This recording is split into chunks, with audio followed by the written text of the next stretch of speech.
Hello दोस्तों। मैं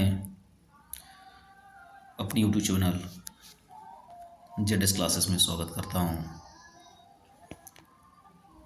दोस्तों,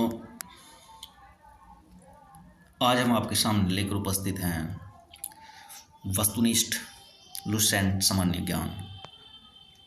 तो हम स्टार्ट करने वाले हैं केमिस्ट्री से स्टार्ट करेंगे। और केमिस्ट्री का फर्स्ट चैप्टर है यहाँ पे पदार्थों की प्रकृति एवं संगठन, nature and the composition of substance. तो आइए जो है हम इसमें एक एक करके क्वेश्चन देखते हैं कि किस प्रकार का क्वेश्चन बना हुआ है।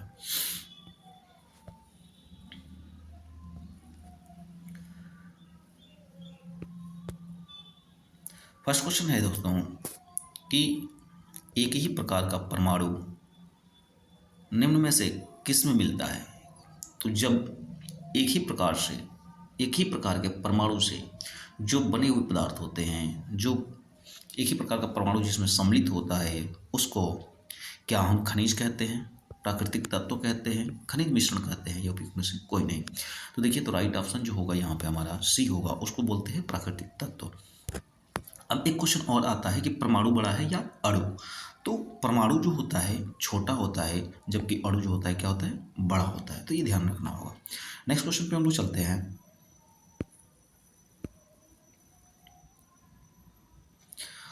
नेक्स्ट क्वेश्चन है हमारा कि दो या दो से अधिक तत्वों के मात्रा के विचार को एक निश्चित अनुपात में, दो या दो से अधिक तत्व हैं और उन दो तत्वों को हम क्या करते हैं, एक निश्चित मात्रा में, एक निश्चित रेशियो के अंतर्गत यदि हम मिलाते हैं तो वह पदार्थ क्या कहलाएगा। जब मिला करके बना देंगे तो उसको हम क्या कहेंगे, क्या हम तत्व कहेंगे, यौगिक कहेंगे, या मिश्रण कहेंगे, या ठोस कहेंगे। देखिए, तो जब कोई भी केमिकल्स, कोई भी दवा आपको बनाई जाती है तो उसके अंतर्गत क्या होता है, एक रेशियो लगा जाता है। ठीक है, जैसे कफ सिरप बनाई जाए या आपको जो है कोई दवा बनाई जाए तो उसके अंतर्गत जो होती है एक रेशियो बनाई जाती है। अब वह रेशियो जब बनाई जाती है रेशियो से, तो उसको हम क्या कहते हैं, कंपाउंड्स कहते हैं, यौगिक कहते हैं। ठीक है, लेकिन जब हम किसी तरह से, ठीक ना, उसमें मिला देते हैं, किसी प्रकार से मिला देते हैं, जैसे वायु है। अब वायु को एक निश्चित रेशियो में नहीं मिलाया गया है, तो वायु के अंतर्गत ऑक्सीजन है, नाइट्रोजन है, ऑर्गन है, ठीक है, कार्बन डाइऑक्साइड है। तो ये वायु क्या हो जाएगी, ये मिश्रण हो जाएगी। जबकि यौगिक की बात कर लेंगे तो जैसे जल है H2, तो H2 में क्या है कि हाइड्रोजन और ऑक्सीजन की मात्रा रेशियो जो है निर्धारित की गई है, इसलिए क्या होगा, एक यौगिक होगा। तो किसी भी तत्व को, दो या दो से अधिक तत्वों को एक निश्चित अनुपात में मिलाएंगे तो वहाँ पर हमेशा यौगिक बनता है। अगला क्वेश्चन दिया है कि दो या दो से अधिक शुद्ध पदार्थों को भी किसी अनुपात में मिला देने से क्या बनता है। अब देखिए, किसी अनुपात में मिला दीजिए, ठीक ना। तो किसी भी अनुपात में मिला देंगे, मान के दूध के, अब क्या होता है, कोई दूध वाला जो होता है वह किसी भी रेशियो के अंदर क्या करता है, पानी मिला देता है दूध की मात्रा को बढ़ाने के लिए। तो क्या बनाता है, मिश्रण बनाता है, ना कि कोई यौगिक बनाता है। नेक्स्ट क्वेश्चन है कि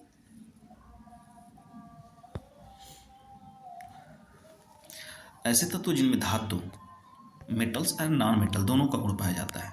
ठीक है, तो क्या हम उसको आदर्श धातु कहेंगे, क्या उपधातु कहेंगे, मिश्र धातु, या धातुमल कहते हैं। धातुमल क्या होता है, धातुओं से प्राप्त जो तत्व होता है उसे हम धातुमल कहते हैं। मिश्र धातु या उपधातु या आदर्श धातु नहीं। तो कह रहे हैं कि धातु और धातु दोनों का गुण पाया जाएगा, उसको हम कहते हैं उपधातु। राइट ऑप्शन जो होगा बी होगा। नेक्स्ट क्वेश्चन है कि निम्नलिखित में से कौन धातु होते हुए विद्युत का कुचालक है। मतलब कौन सा ऐसे तत्व है जो धातु तो है लेकिन विद्युत का कुचालक है, मतलब विद्युत में उसमें धारा प्रवाहित नहीं हो सकती है। क्या वो टिन है, कॉपर है, लेड है, या निकेल है। तो देखिए, धातु है और विद्युत का कुचालक है। और आप पढ़े हैं कि कोई भी धातु होती है तो उसमें धारा प्रवाह होती है, उसमें तन्यता होती है, पिटने व फैलता है, ठीक है, इलेक्ट्रॉन त्याग करने का गुण होता है। लेकिन यह कह रहा है कि विद्युत का कुचालक है, मतलब इसमें धारा प्रवाहित नहीं होगी। तो राइट ऑप्शन जो होगा वह होगा लेड। और लेड का सिंबल जो होता है क्या होता है, पीबी होता है। नेक्स्ट क्वेश्चन है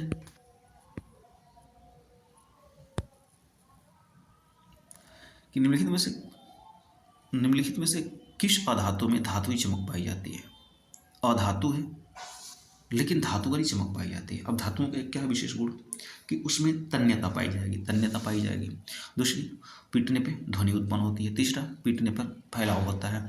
उसमें फिर जो होती है उसमें चमक पाई जाती है, इलेक्ट्रिक त्याग करने का गुण होता है, धारा प्रवाहित होगी।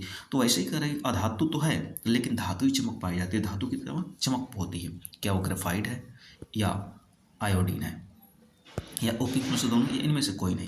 तो देखिए, जो ग्रेफाइट होता है ये कार्बन का अपरूप होता है। आयोडीन जो है ये क्या है? ये भी एक अधातु है लेकिन इसको हम चाकू से काट सकते हैं। और जब आयोडीन को इसमें पूछा है कि धातु ही चमक पाई जाती है तो कौन होगा? राइट ऑप्शन जो होगा सी होगा। अर्थात उपयुक्त दोनों, मतलब ग्रेफाइट और आयोडीन में धातु ही चमक पाई जाती है, जबकि ये दोनों क्या है? अधातु है। नेक्स्ट क्वेश्चन कह रहा है कि उपधातु है। कौन सा उपधातु है? आर्सेनिक, बिस्मथ, एंटीमनी, ये सभी।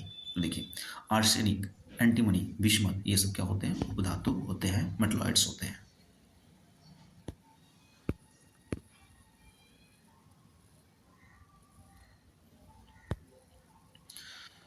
नेक्स्ट क्वेश्चन है हमारा कि निम्नलिखित में से कौन एक यौगिक है? और यौगिक मैं बता चुका हूँ कि क्या होता है, एक निश्चित रेशियो मिलाने से बनता है। वायु एक निश्चित रेशियो में नहीं है क्योंकि इसमें 76% नाइट्रोजन है, 21% ऑक्सीजन है, 0.03% क्या है आपका कार्बन डाइऑक्साइड है, उसके बाद आर्गन है और अन्य चीज़ें हैं।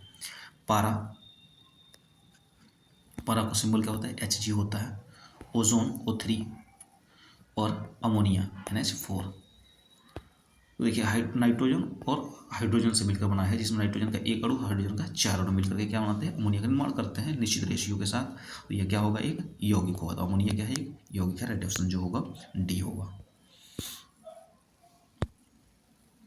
नेक्स्ट क्वेश्चन है कि जल एक यौगिक है, क्यों है? क्या यह ठोस, द्रव, गैस तीन रूप में पाया जाता है? तो जल तो तीन रूप में पाया जाता है। इसमें हाइड्रोजन और ऑक्सीजन होती है, बात सही है। इसमें रासायनिक बंधों से जुड़े हुए दो भिन्न तत्व होते हैं, या यह रासायनिक साधनों द्वारा दो सरल पदार्थों में तोड़ा जा सकता है। देखिए, तो बात ये कर रहा है क्या, इसमें सभी बातें जो हैं सत्य है, लेकिन यहाँ पे कह रहा है कि एक यौगिक की बात कर रहा है। ठीक है, क्या है? एक यौगिक है। तो जब यौगिक की बात कर लेंगे तो हम इसमें कहेंगे क्या है? रासायनिक बंधों द्वारा क्या होता है? एक निश्चित अनुपात में जुड़ा हुआ है। राइट ऑप्शन जो होगा क्या होगा? सी होगा। नेक्स्ट क्वेश्चन है हमारा कि निम्नलिखित को मिलान करिए। तो देखिए, मिलान कैसे करेंगे? हीरा क्या होता है? तो हीरा, ग्रेफाइट ये सब क्या होते हैं? कार्बन के एक अपरूप होते हैं। दूसरा, संगमरमर क्या होता है? तो कैल्शियम की मात्रा पाई जाती है। रेत क्या है? तो सिलिकॉन है। और मणिक्य क्या होता है? एक एल्युमिनियम की बात कर रहा है। तो यहाँ पे आपने देखा कि हीरा कार्बन के साथ, हीरा में कार्बन की मात्रा होती है, संगमरमर में कैल्शियम की मात्रा होती है, रेत में सिलिकॉन और मणिक्य में एल्युमिनियम की मात्रा होती है। नेक्स्ट क्वेश्चन है हमारा कि निम्नलिखित में से किस पदार्थ में ऑक्सीजन नहीं है? सीमेंट, रेत, मिट्टी का तेल या कांच? किस पदार्थ में ऑक्सीजन की मात्रा नहीं है? तो राइट ऑप्शन जो होगा सी होगा, मिट्टी का तेल, केरोसिन आयल। कौन सा पदार्थ प्रकृति में तीनों अवस्थाओं में पाया जाता है? ठोस, द्रव एवं गैस में पाया जाता है। क्या हाइड्रोजन पेरोक्साइड है, अमोनिया है, या ये सल्फर डाइऑक्साइड है, या जल है? तो देखिए, आप देखे हैं कि जल जो होती है वह पदार्थ की, सॉरी, ये तीनों अवस्था में पाई जाती है प्रकृति में, ठोस, द्रव और गैस में। तो राइट ऑप्शन जो होगा इसका क्या होगा? ए होगा। अगर रखा है क्वेश्चन कि स्टेनलेस स्टील एक मिश्र धातु है जबकि वायु एक है, वायु क्या है? तो मैं पहले बता चुका हूँ वायु क्या है? मिश्रण है। तो राइट ऑप्शन जो होगा ए होगा। नेक्स्ट क्वेश्चन है हमारा कि निम्नलिखित में से कौन सा तत्व है और न ही यौगिक है? न तो तत्व है, न ही यौगिक। तत्व क्या होते हैं? प्रकृति में स्वतंत्र रूप में पाए जाते हैं। Hydrogen, helium, lithium, boron, carbon, nitrogen, oxygen, ठीक ना, फ्लोरीन, जितने भी सारे तत्व हैं वो प्रकृति में स्वतंत्र रूप से पाए जाते हैं, जबकि नहीं यौगिक है। अब देखिए, पारा Hg, तो Hg क्या है? ये तो तत्व है, स्वतंत्र रूप से होता है। जल, ये H2O क्या होता है? एक निश्चित रेशियो मिलाकर बनाया गया है। सोडियम क्लोराइड NaCl ये भी एक निश्चित रेशियो में है, जबकि करेक्ट न तो तत्व है और न ही यौगिक है, तो यौगिक होगा। तो आप जानते हैं कि निश्चित रेशियो में मिलाकर बनाया गया होगा, तब तो होगा तो स्वतंत्र होगा। लेकिन वायु क्या है, एक मिश्रण है। सो राइट ऑप्शन जो होगा ए होगा। नेक्स्ट क्वेश्चन है कि पदार्थ की चौथी अवस्था क्या होती है। पदार्थ की चौथी अवस्था क्या होती है, देखिए तो आप जानते हैं कि ठोस, द्रव, गैस, आप ये ऑलरेडी रटे होते हैं। चौथी अवस्था जो होती है प्लाज्मा होती है, और पांचवी जो अवस्था होती है बोस आयनिस्टिक इंडिकस होती है। तो पदार्थ की चौथी अवस्था पूछा है, तो राइट ऑप्शन जो होगा आपका प्लाज्मा होगा। नेक्स्ट क्वेश्चन है हमारा कि निम्नलिखित में से कौन एक यौगिक है। स्टील, पीतल, रेत, हीरा। अब आप समझ चुके होंगे कि बात कर रहे हैं यौगिक की, तो कहीं ना कहीं उसका क्या होगा, रेशियो होगा। तो यहाँ पे जो राइट ऑप्शन होगा वो होगा आपका सिलिकॉन, क्या होगा, सॉरी रेत, क्या होगा, रेत होगा। राइट ऑप्शन जो होगा वह होगा आपका सी।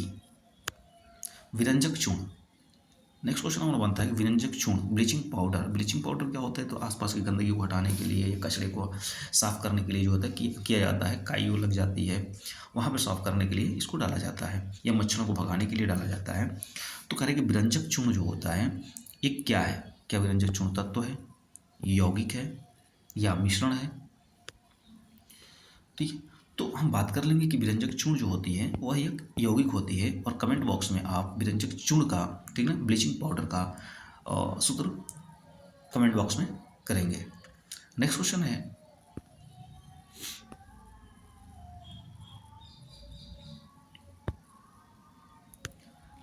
निम्नलिखित में से कौन सा एक मिश्रण नहीं है, कौन सा मिश्रण नहीं है। ग्रेफाइट, कांच, पीतल, इस्पात। तो ग्रेफाइट जो है कार्बन का अपरूप है, सो राइट ऑप्शन जो होगा ए होगा, यह मिश्रण नहीं होता है। बारूद क्या होता है, बारूद क्या यह तत्व है, बिल्कुल स्वतंत्र रूप में नहीं पाया जाता है। यौगिक, रेशियो में नहीं बनाया जाता। मिश्रण या तरल है। तो देखिए जो बारूद होता है वह क्या होता है, मिश्रण होता है, एक रेशियो में, एक निश्चित रेशियो में ना मिला करके ऐसे ही जो होती है मात्रा उठाकर डाल दी जाती है, और इससे जो तैयार होता है उसको क्या कहते हैं, मिश्रण कहते हैं। राइट ऑप्शन क्या होगा, सी होगा।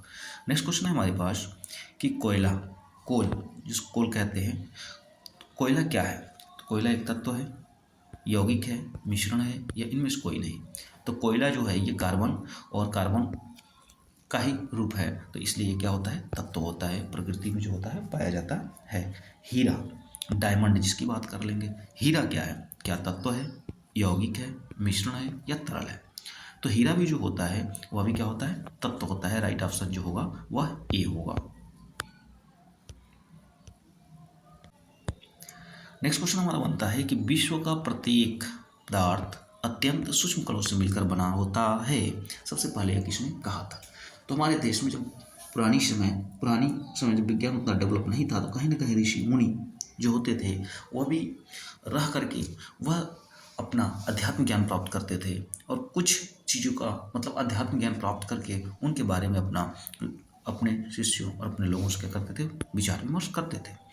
तो विश्व का प्रत्येक पदार्थ अत्यंत सूक्ष्म कणों से मिलकर बना है, ये किसने कहा, क्या डाल्टन ने कहा था, कणाद ने कहा, रदरफोर्ड ने, या अवगाड्रो ने। तो देखिए महर्षि कणाद ने बताया कि प्रत्येक विश्व की प्रत्येक पदार्थ जो है अत्यंत सूक्ष्म छोटे छोटे कणों से मिलकर के बना होता है। सो राइट ऑप्शन जो होगा बी होगा। नेक्स्ट क्वेश्चन है निम्नलिखित में से यौगिक कौन सा है। पारा, ओजोन, वायु, अमोनिया। बात कर रहे हैं बच्चों यौगिक की, तो क्या पारा एक तो स्वतंत्र है, Hg है, ओजोन O3 है, वायु क्या है, मिश्रण है, तो अमोनिया। राइट ऑप्शन क्या होगा, डी होगा, जो अमोनिया क्या होता है, एक यौगिक होता है।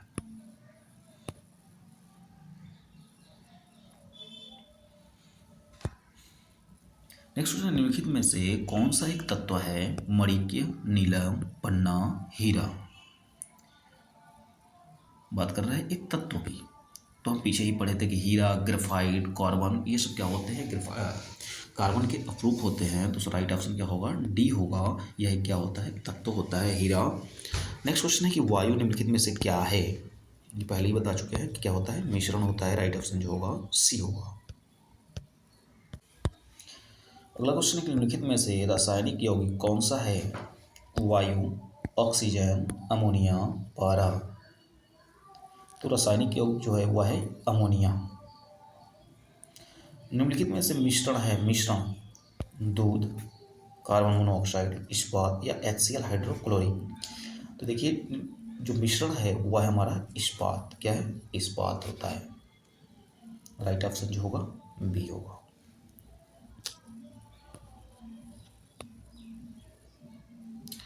नेक्स्ट क्वेश्चन बनता है हमारा कि शुद्ध तत्व कौन सा है? शुद्ध तत्व कौन सा है? कांच, सीमेंट, सोडियम या इनमें से कोई नहीं। तो शुद्ध तत्व की बात करता है कि तत्व कौन सा है। कांच अब जानते हैं कि रेत से तैयार किया जाता है। सीमेंट इसको जो है पत्थरों को पीस करके बनाई जाती है, जिप्सम मिलाया जाता है तब सीमेंट तैयार होता है। सोडियम ये जो है क्या है? तत्व है। सोडियम को Na से इंडिकेट किया जाता है। इसका परमाणु क्रमांक 11 होता है, परमाणु भार 23 होता है। ठीक है, तो राइट ऑप्शन जो होगा सी होगा। धन्यवाद दोस्तों।